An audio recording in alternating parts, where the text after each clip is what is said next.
আসসালামু আলাইকুম। মহিলাদের মাস্টারবেশন বা হস্তমৈথুন কেন ক্ষতিকর তা নিয়ে আলোচনা করব। নাম্বার ওয়ান, এটি যেহেতু ধর্মে নিষিদ্ধ সেহেতু এর কোনো কল্যাণকর বা ভালো দিক থাকতে পারে না। নাম্বার টু, বেশিরভাগ মহিলারা হাতের আঙ্গুলের দ্বারা মাস্টারবেট করে থাকে। তাদের ক্লাইটোরিস, লেবিয়া মেজরা, লেবিয়া মাইনরা এবং আরেকটু ভিতরে আঙ্গুল ঢুকিয়ে ফেলে, যার ফলে আঙ্গুলের মাধ্যমে বিভিন্ন জীবাণু সেখানে প্রবেশ করতে পারে এবং বিভিন্ন রোগবালাই সৃষ্টি হতে পারে। কেননা যারা হস্তমৈথুনে আসক্ত বা এই নেশায় ডুবে আছে, তারা আঙ্গুল পরিষ্কার না অপরিষ্কার এই বিষয়টা কখনো চিন্তা করে না। নাম্বার থ্রি, আবার কিছু কিছু মহিলা আছে তাদের মাস্টারবেশন করে থাকে বেগুনের মাধ্যমে, শশার মাধ্যমে, কলার মাধ্যমে। এটা আরও ভয়ানক ক্ষতি, কেননা এটা খুবই হার্ড এবং স্টোনি জিনিস। অর্থাৎ বেগুন, কলা, শশা সবগুলি শক্ত এবং মোটা থাকে। আর মহিলাদের যে সেই যোনিপথ এবং সেই রাস্তাটা খুবই সফট। এখানে এগুলি দ্বারা যদি মাস্টারবেশন করে সেখানে ইনজোর্ড হতে পারে, সেখানে আঘাতপ্রাপ্ত হতে পারে, যার ফলে বড় ধরনের দুর্ঘটনা ঘটতে পারে। বিশেষ করে রক্তক্ষরণ খুব বেশি হতে পারে, ল্যাসারেশন হয়ে যেতে পারে। নাম্বার ফোর, স্বামীর প্রতি অনীহা সৃষ্টি হয়।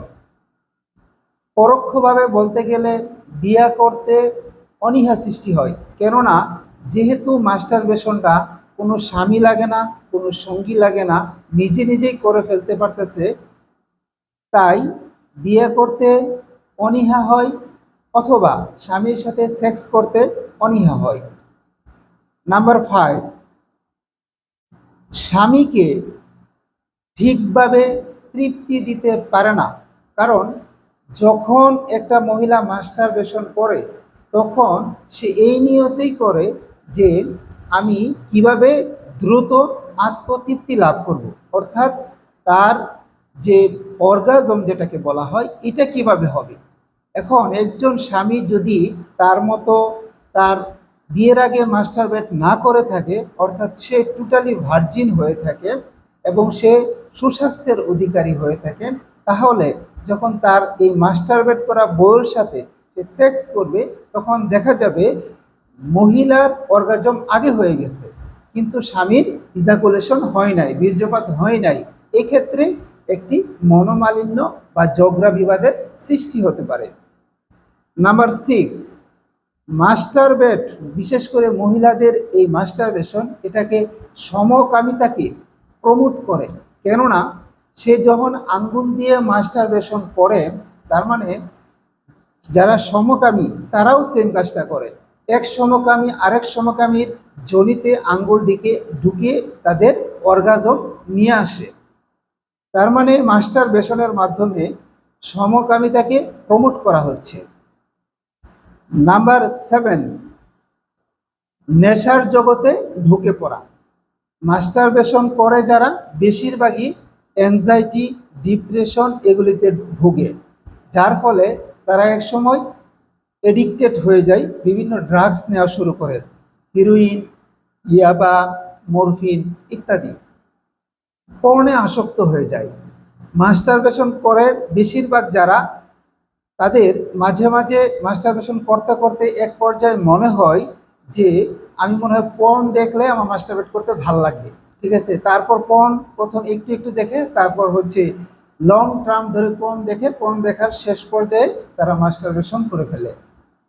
তো মাস্টারবেশনের বিন্দু মাত্র উপকার নেই, যেহেতু এটা বিভিন্ন ধর্মে, কোনো ধর্মে এটাকে প্রমোট করে নাই। যদি এটার কল্যাণকর দিক থাকতো অবশ্যই ধর্মে বলে দিত যে এটার আপনারা করতে পারেন। সুতরাং যে সকল মা বোনরা মাস্টারবেট করেন বা করার ইচ্ছা পোষণ করছেন তাদেরকে অনুরোধ করে বলবো আপনারা মাস্টারবেট করবেন না। মাস্টারবেট যারা করে তাদের মুখে এক ধরনের ছাপ পড়ে যায় এবং তাকে মনে হয় সে হচ্ছে অপরাধী। চোখের নিচে কালো কালো সুপ সুপ দাগ পড়ে যায়, দেখতে বিশ্রী লাগে। এবং তারা হচ্ছে মাস্টারবেট করে বেশিরভাগই তারা যারা বেশি রাত জাগে, অনেক সারা রাত জেগে থাকে, শেষ রাতে পর্ন দেখে মাস্টারবেট করে ঘুমিয়ে পড়ে। এটা শরীরের জন্য অনেক ক্ষতি, কেননা সে ইনসমনিয়াতে ভোগে, অর্থাৎ তার ঘুম ঠিকমতো হয় না, যার ফলে তার দিনে কোনো কিছুই ভালো লাগে না, দিনের কাজ ভালো লাগে না, সে খিটখিটে মেজাজের অধিকারী হয়ে থাকে, সে পড়াশোনায় মন দিতে পারে না, সে যদি স্বামীর সংসার করে সেটাই মন দিতে পারে না, সে যাই করুক সেটাতে সে মন দিতে পারে না। তো ভিডিওটি কেমন লাগলো জানাবেন, সবাই ভালো থাকবেন। আমি জানি এই ভিডিও দেখে অনেকেই অনেক কথা বলবে যে মাস্টারবেট স্বাভাবিক, এটাকে সে অস্বাভাবিক বলছে। আমি অবশ্যই বলছি মাস্টারবেশনের কোনো উপকারী দিক নেই, ক্ষতিকর দিক যদি থাকতো অবশ্যই তাহলে এটা বিভিন্ন ধর্মে বলা থাকতো। সবাই ভালো থাকবেন। আসসালামু আলাইকুম।